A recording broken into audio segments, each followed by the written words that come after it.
Os idiotas vão dominar o mundo. O presidente Bolsonaro chama de idiotas pessoas que defendem a reclusão social. Pá depor.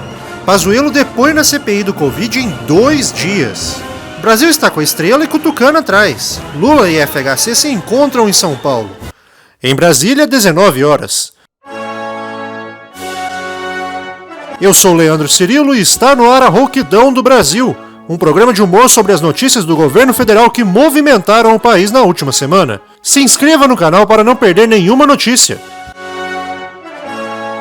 O presidente da República, Jair Messias Bolsonaro, criticou nesta segunda-feira as pessoas que se mantiveram em casa durante a pandemia. Bolsonaro disse que ainda hoje tem os idiotas do Fique em Casa que estão em casa. Muitas pessoas consideram que Bolsonaro também acha que está em casa, só que no caso é a casa da mãe Joana, enquanto outros querem mandar ele para uma casa completamente diferente. O presidente Bolsonaro elogiou o agronegócio, dizendo que se o campo tivesse ficado em casa, o idiota teria morrido de fome. Neste caso, linguistas de todo o país não souberam definir quem era o idiota que morreria de fome se o campo não trabalhasse. Se era o idiota que ficou em casa porque não tinha opção, já que foi mandado embora do trabalho e que já está quase morrendo de fome de qualquer forma. O idiota que tem que escolher entre arriscar a vida no trabalho ou ficar em casa porque o governo não comprou vacina ou deu um auxílio que o ajudasse a sobreviver.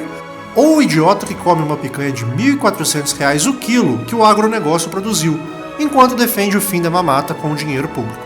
Bolsonaro disse ainda que é fácil ficar em casa recebendo uma aposentadoria gorda ou salário fixo e criticar os outros, mas relatórios de presença de parlamentares mostram que é mais ou menos o que tem feito um deputado ou senador antes mesmo da pandemia, o que dirá agora.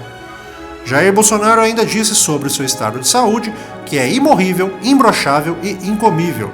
E alguns comentários da internet completaram que ele também deve ser irrachável de salário, indesviável de dinheiro público e indepositável se for cheque. Aí tem que depositar na conta da primeira-dama.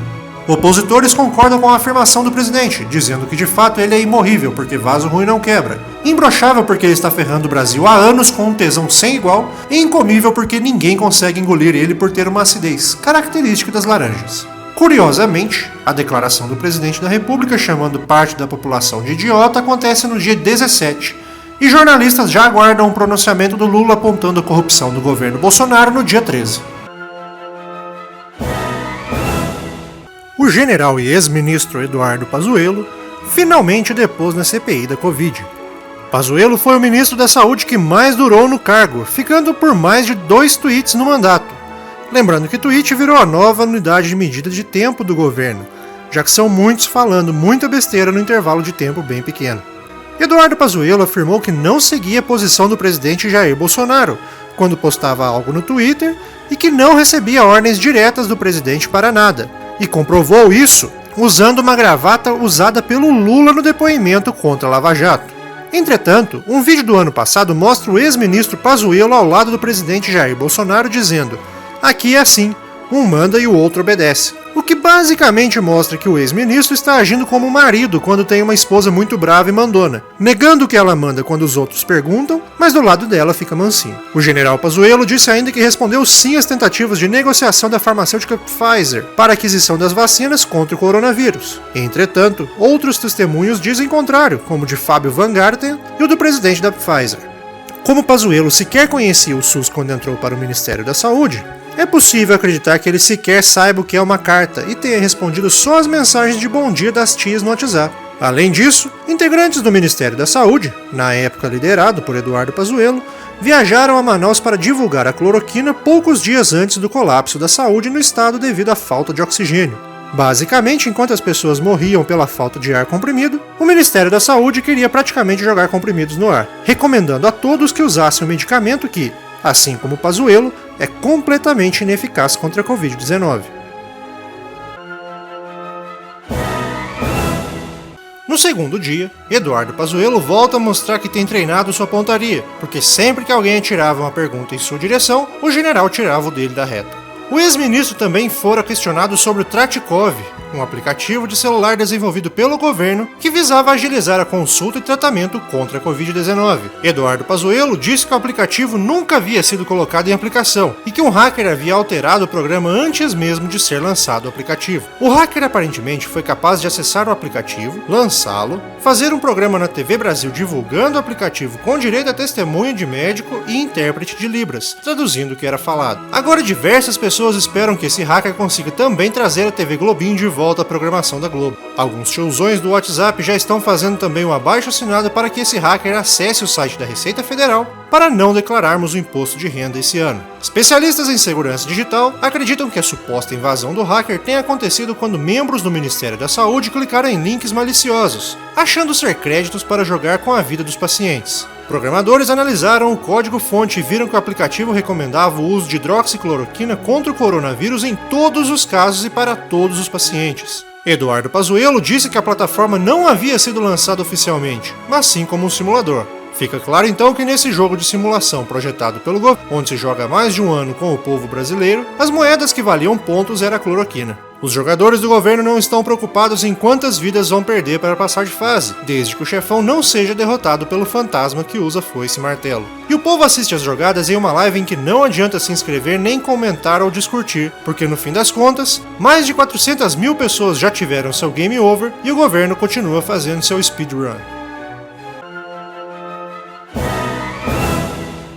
O ex-presidente Fernando Henrique Cardoso e o ex-presidente e ex-presidiário Luiz Inácio Lula da Silva se encontraram em São Paulo na semana passada, mas um anúncio do encontro foi feito apenas nessa semana. Os ex-presidentes pretendiam fazer uma lista com os top 10 problemas do governo Bolsonaro, mas Lula pediu se poderia ficar só no top 9 para ficar mais fácil de lembrar. Nerds de todo o país apontam que se o Brasil fosse o roteiro de um anime, esse seria o momento em que dois rivais se unem contra o inimigo comum. Estima-se que o índice de rejeição do presidente Jair Bolsonaro deva subir ainda mais agora que ele conseguiu juntar Fernando Henrique Cardoso e Lula. E esse feito já entra para a lista de maiores cagadas que o Bolsonaro fez na presidência. A NASA conseguiu ver até mesmo um meteoro fazer volta e desistir de cair na Terra, deixando um rastro de poeira cósmica com os dizeres, tô fora. O ex-presidente Fernando Henrique, que participou da criação do Plano Real, já prepara um plano para o Brasil cair na real sem o Bolsonaro. Enquanto isso, o ex-presidente Lula, que ajudou a criar o programa Fome Zero, pensou em criar um plano chamado Programa Some Zeros, que eliminaria os principais apoiadores do presidente Bolsonaro. Fernando Henrique preferiu não enrolar o plano, senão ele acabaria fumando. E o Lula não quis escrever porque ele não sabia se o Bolsonaro era com L de ladrão ou com U de honesto igual ele.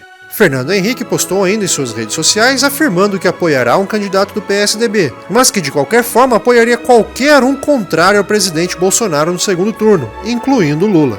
Alguns opositores do governo apontam que se a TV Record não fizesse parte dos apoiadores de Bolsonaro, eles exibiriam um programa de humor chamado Todo Mundo Odeia o Jair. O ex-presidente Lula também afirmou recentemente em entrevista que irá se candidatar à presidência em 2022, e ele já planeja usar sua experiência acumulada para desviar algo para si mesmo e para o PT, mas dessa vez vai ser os votos e a atenção da população. Jair Bolsonaro disse em um evento que dessa forma a chapa já vem formada para o ano que vem, um ladrão para presidente e um vagabundo para vice. Essa afirmação já tem gerado pânico em diversos supercomputadores ao redor do mundo, que estão tentando achar entre o governo atual e os anteriores de qual ladrão e de qual vagabundo Bolsonaro se referia. Essa foi a Rouquidão do Brasil. Na semana que vem voltamos com mais notícias. Não se esqueça de curtir e comentar neste vídeo. Obrigado e até lá!